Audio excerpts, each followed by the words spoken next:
malignos que andam pelo mundo para perderem as almas.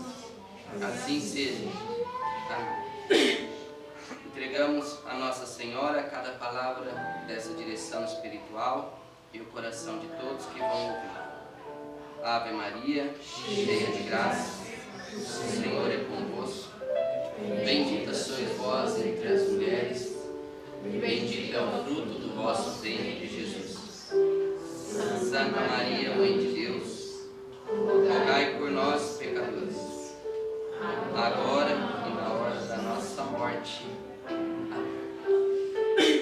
Então, nesse início de Quaresma, o Senhor vem nos dar uma direção, o Senhor vem nos mostrar o caminho, ser luz, para que a gente não se desvie em nossa conduta, que a gente saiba escolher entre o bem e o mal, escolher sempre a vontade de Deus.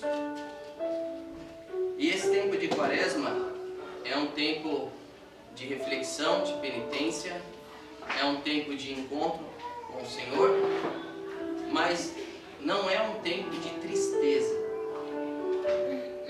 não é um tempo de melancolia.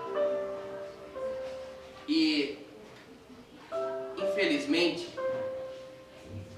ou se vive uma melancolia e uma tristeza nesse período, num ritualismo apenas físico, de penitências físicas somente, ou não se liga para nada e se vive a Quaresma como se ela não existisse, como se fosse um tempo como o outro qualquer. Então, o Senhor vem nos trazer o sentido da Quaresma, da reflexão, do autodomínio, não para se sentir grande, eu consigo jejuar, eu consigo rezar, eu consigo cumprir as coisas, então eu sou forte. Não para isso, mas para se enxergar dependente de Deus, partilhar um pouco da fome, um pouco das dificuldades de todos aqueles que passam fome mesmo sem estar oferecendo jejum, mas passam por necessidade mesmo. Então é um momento de comunhão do coração cristão com o coração dos pobres, coração daqueles que sofrem. Mas é importante que se viva esse período com alegria, com esperança, que se viva de cabeça erguida, né? Reagindo, não se acomodando. Claro que vem dificuldades, é um período um pouco mais duro, pelo próprio calendário litúrgico, né? Pelo momento litúrgico que a Quaresma propõe, então um momento de ascese, de exercício espiritual. Então causa um pouco mais de exercício espiritual, onde há confronto entre o nosso ser e a vontade de Deus que nós queremos livremente cumprir. Mas é importante que se viva com alegria esse período, sem tristeza, sem rancor, sem melancolia. Na primeira leitura, o versículo 15 é muito interessante. Diz assim: Moisés falou ao povo dizendo: Vê que eu hoje te proponho a vida e a felicidade, a morte e a desgraça. Se obedecerdes aos preceitos do Senhor teu Deus, que eu hoje te ordeno, amando ao Senhor teu Deus, seguindo os seus caminhos, guardando seus mandamentos e suas leis e seus decretos, viverá e te multiplicará, e o Senhor teu Deus te abençoará. É muito interessante isso, Moisés falando ao povo, dizendo em primeira pessoa, dizendo que Deus que propõe. Te proponho vida e felicidade, morte ou desgraça. Se obedecerdes aos preceitos de Deus, vida e felicidade. Do contrário, morte e desgraça. Nós podemos ver que esses preceitos, essa proposta de vida e de felicidade, e ao mesmo tempo a negação dessa obediência que leva à morte e à desgraça, está em cada dia de nossa vida. cada dia quando acordamos é de novo proposto isso para a gente. Eu hoje te proponho vida e felicidade se obedeceres, e morte e desgraça se desobedeceres os preceitos de Deus. Uma exortação e um convite diário de Deus a cada um de nós. E por isso que às vezes se vive momentos de tristeza. Não digo de tribulação, de provação, de tristeza. Que a tristeza, ela é fruto da desobediência a Deus. Do querer justificar-se diante de Deus e não arrepender-se. Isso causa tristeza. A desobediência a Deus é ela que gera a tristeza, a melancolia no coração humano. A desobediência é aquilo tudo que você abraçou, aquilo tudo que você se propôs viver. E mesmo que você justifique e queira se justificar diante de Deus, isso vai ficando pior ainda, até se tornar insuportável e dar à luz à desistência. Pelo outro lado, a alegria de servir a Deus, mesmo nas dificuldades, nas tribulações, de não queremos ser privilegiados porque seguimos a Deus, né? Então nós passamos as mesmas dificuldades que todos os pobres passam. Passamos dificuldades, e isso nos torna pessoas melhores. Passamos necessidades tanto materiais, espirituais, passamos, porque nós não queremos o privilégio, porque somos de Deus, porque seguimos a Deus, porque procuramos obedecer a Deus, nós não queremos o direito a privilégios, de serem poupados das dificuldades desse mundo, poupados de tudo que os pobres sofrem, poupados de tudo que aqueles que estão lá fora, pelo mundo afora, sofrem. Então nós não vamos ser poupados disso, porque nós decidimos seguir a Deus, mas nós seremos felizes. Tudo isso não vai nos entristecer, não vai nos abater, não vai. No Evangelho de hoje Jesus fala: se alguém me quer seguir, renuncie a si mesmo, tome sua cruz e me siga. E me siga. Porque quem quiser salvar a sua vida vai perdê-la. O que quer dizer quem quiser salvar a sua vida vai perdê-la? Por que Jesus usa essa expressão tão forte? Porque mesmo às vezes no caminho de Deus, mesmo às vezes no seguimento a Jesus, nós queremos salvar e resgatar o homem velho dentro de nós. Nós queremos salvar as regalias do passado, os prazeres do passado, as coisas que os outros lá fora fazem e aqueles que não conhecem a Deus. Nós queremos resgatar da vida de novo, salvar de novo aquela pessoa que nós já abandonamos ser. Que nós já dissemos a Deus: não, eu quero te obedecer. E isso é causa de tristeza. Por isso quem quiser salvar a sua vida vai perdê-la. Vai perdê-la. Vai perder a graça de estar com Deus e vai perder também a outra vida. Nós vivemos num ano na nossa comunidade onde o Senhor, desde do primeiro anúncio lá na Casa Moscati, nos alertou sobre o dom da obediência. Nos alertou sobre isso. Para nos poupar da morte. Não só física, mas espiritual. O Senhor cuida de nós. Ele propõe, como vimos na primeira leitura, para você, está aqui, escolhe vida ou morte, escolhe. E nós escolhemos a vida com Jesus.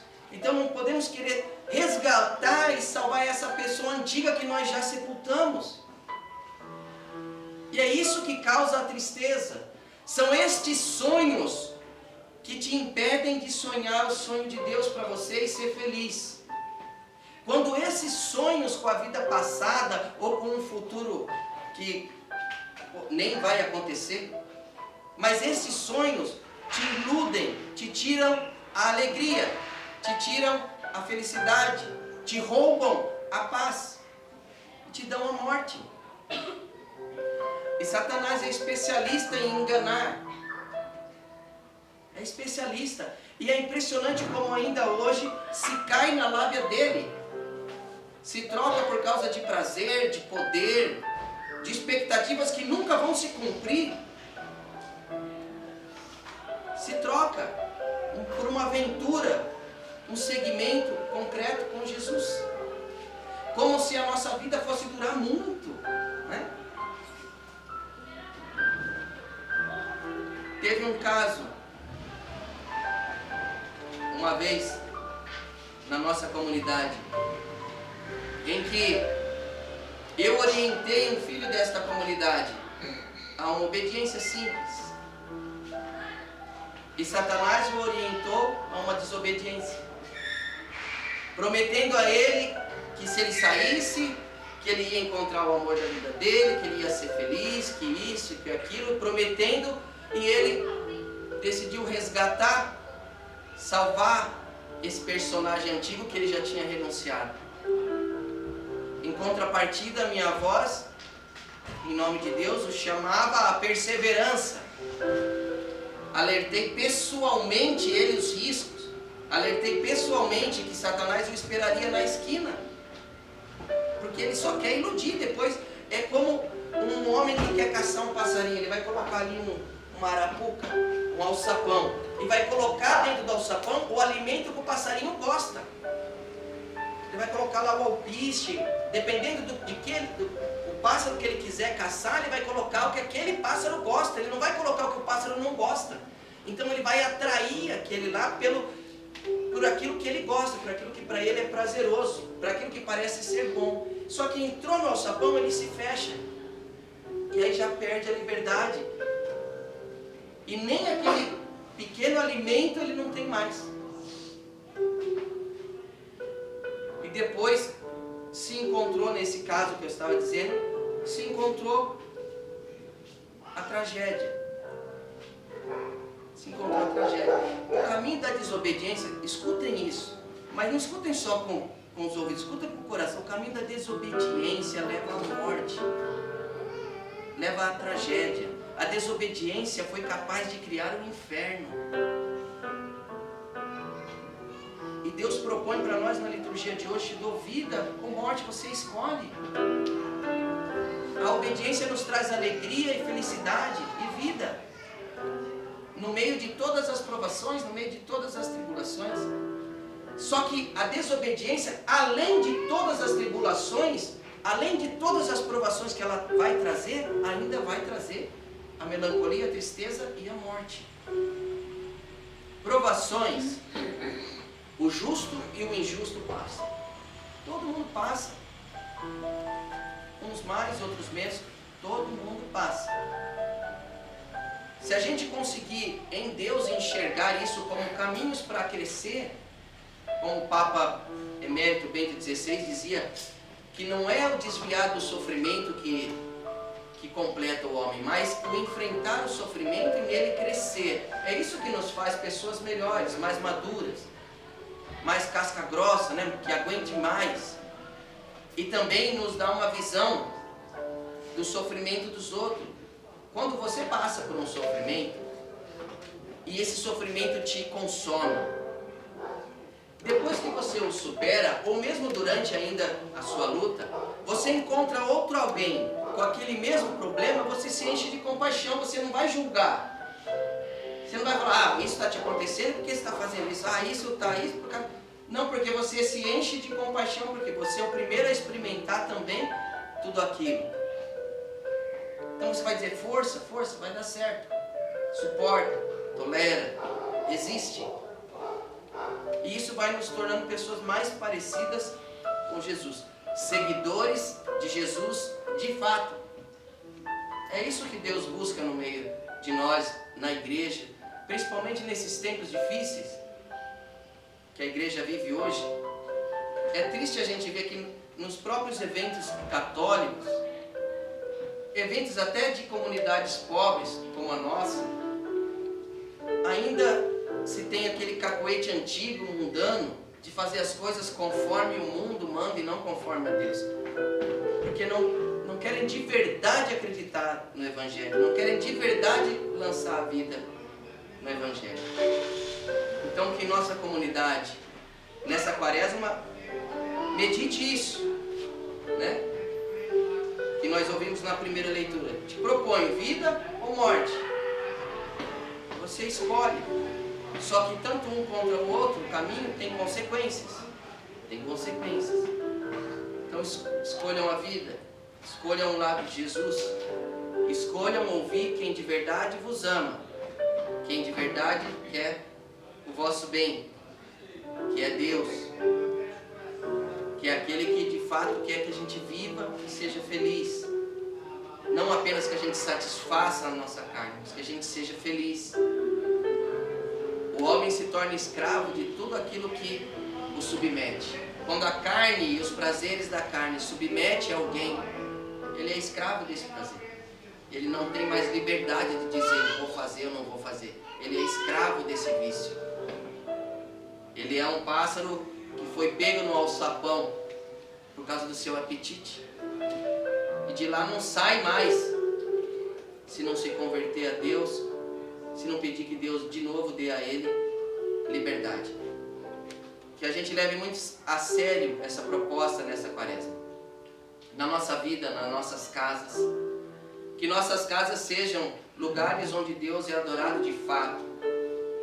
Onde os missionários novos, como eu já disse numa direção algumas semanas atrás, os missionários novos que entrarem na nossa casa, seja na vida celibatária, seja os casais, possam olhar para a nossa vida e ter sede de Deus, ter desejo de Deus, ter vontade de ser como nós, e não olhando para a gente e falar, se for para ser desse jeito, eu prefiro ir embora. Que não seja assim. Que a gente recomece. Aqueles que caíram, aqueles que se entregaram a qualquer tipo de tentação, fraqueza, enfim. Recomecem o caminho. Recomecem. O Senhor nos chama a um recomeço nessa quaresma. Recomece com seriedade. Deixe Deus escrever uma carta de santidade na vida de cada um.